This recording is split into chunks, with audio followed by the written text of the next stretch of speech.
Good afternoon, Dr. Omega. I just want to say how thoroughly I enjoy your class, not only the content of your class, but more importantly, the professional profile that you presented to the students that opened their eyes, not only to the theoretical aspect of learning about philosophies of education, more importantly, how they're implemented, particularly in terms of your own professional expertise in Henrico Public Schools. Tonight, I will try to discuss what is a reaction to the African proverb, "It takes a village to raise a child." This proverb, in my thinking, suggests that in addition to the classroom teaching, implement a particular curriculum to respond to a child's academic content needs in such a way that a child does indeed internalize skills in the specific areas of reading, writing, literature, and other academic subjects. But I also believe that the concept, "it takes a village to raise a child," talks about a different kind of role that the teacher as well as the school itself has, as seeing itself as having what is defined as convening authority. And what is convening authority, particularly to children who live in impoverished communities? For example, Richmond community, where over 65% of the children in Richmond live in impoverished areas, intergenerational, meaning that they have lived in an impoverished area as well as their parents. So what we have is entrenched poverty. And in those areas, not only are we talking about the lack thereof of jobs and economic opportunity, but more importantly, institution structures where children can get access to other learning experiences outside the classroom. For instance, the Boy Scouts, Girl Scouts, Boys and Girls Clubs, recreational programs, even religious programs, where now you have these different entities that are impacting the child and family, hopefully moving them to a different level of thinking, socially that is, that they'll be motivated to change and work on changing their circumstances.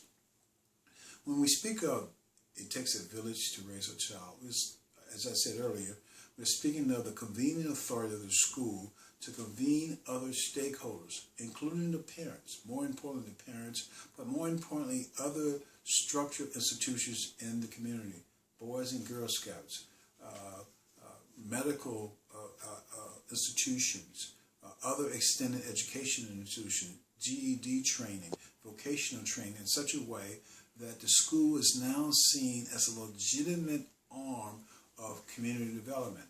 Now, mind you, this is not the current perspective in many urban districts, but some districts are experimenting with what they call the community school. The community school sees itself as a hub, not only for the education of the child, but also, more importantly, the first line of employment, particular support employment opportunities for paraprofessions, teacher assistants, lunchrooms, working in the cafeteria. The first person to get these jobs are individuals in the community. And the objective is to have children, or that is students, see persons that they know that they interact with every day as being an integral part of that day-to-day experience in an educational environment or educational setting.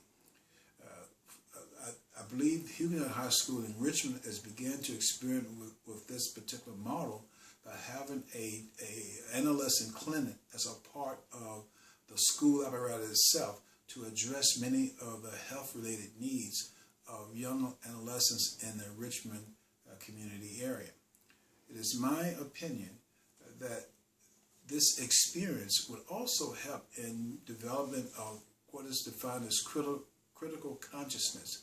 This is a category that speaks of a child or a student not only being given the education experience in the context of a classroom environment, but more importantly, how do the child go out in their community fully aware of their social status? And as a result of that, they begin to struggle around those set of circumstances, meaning they come to realize the importance of education.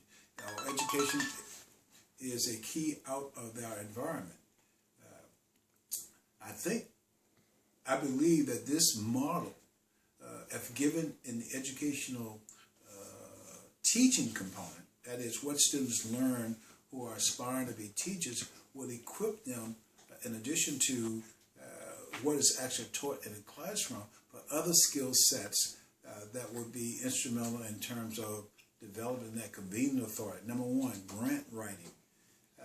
Educators should have the ability and skills to write grants. What the corporate sector is about, when we speak of private sector involvement in education, teachers as well as principals should have that skill set in terms of how they engage the corporate community for whatever donations. They be in-kind donations in terms of individuals that work for the corporation, or monetary donations in which, even on a competitive basis, teachers could write grants for to actually get supplies and other teaching materials for their classroom.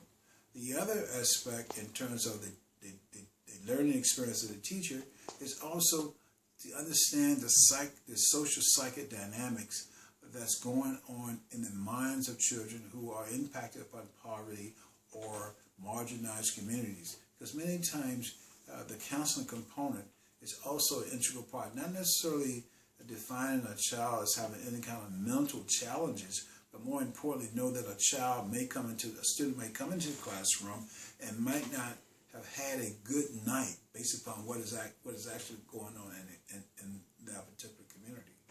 The other thing I'd like to speak to very briefly is the importance of getting parents or other persons in the community to buy in with the significance of education, which is already going on. If you was to go to any graduation event, students usually bring out their parents, their grandparents, and others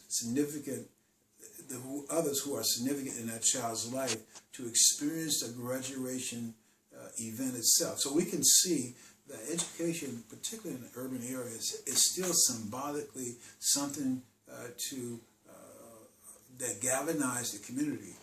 The question is, how do we establish that rapport with members of the community prior to graduation, that they are there and interested and committed to working into a parent structure, be it PTA or parents council or community council, that is fully aware of what's going on with our students, but more importantly, are fully prepared to be an integral part of the institutional life in which the child is taking and experiencing that educational experience.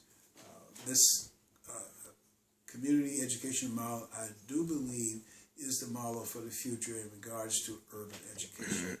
I truly enjoyed your class. I'm looking forward, hopefully, to joining the ranks of your professions in the next year or so once I complete this particular program. Thank you.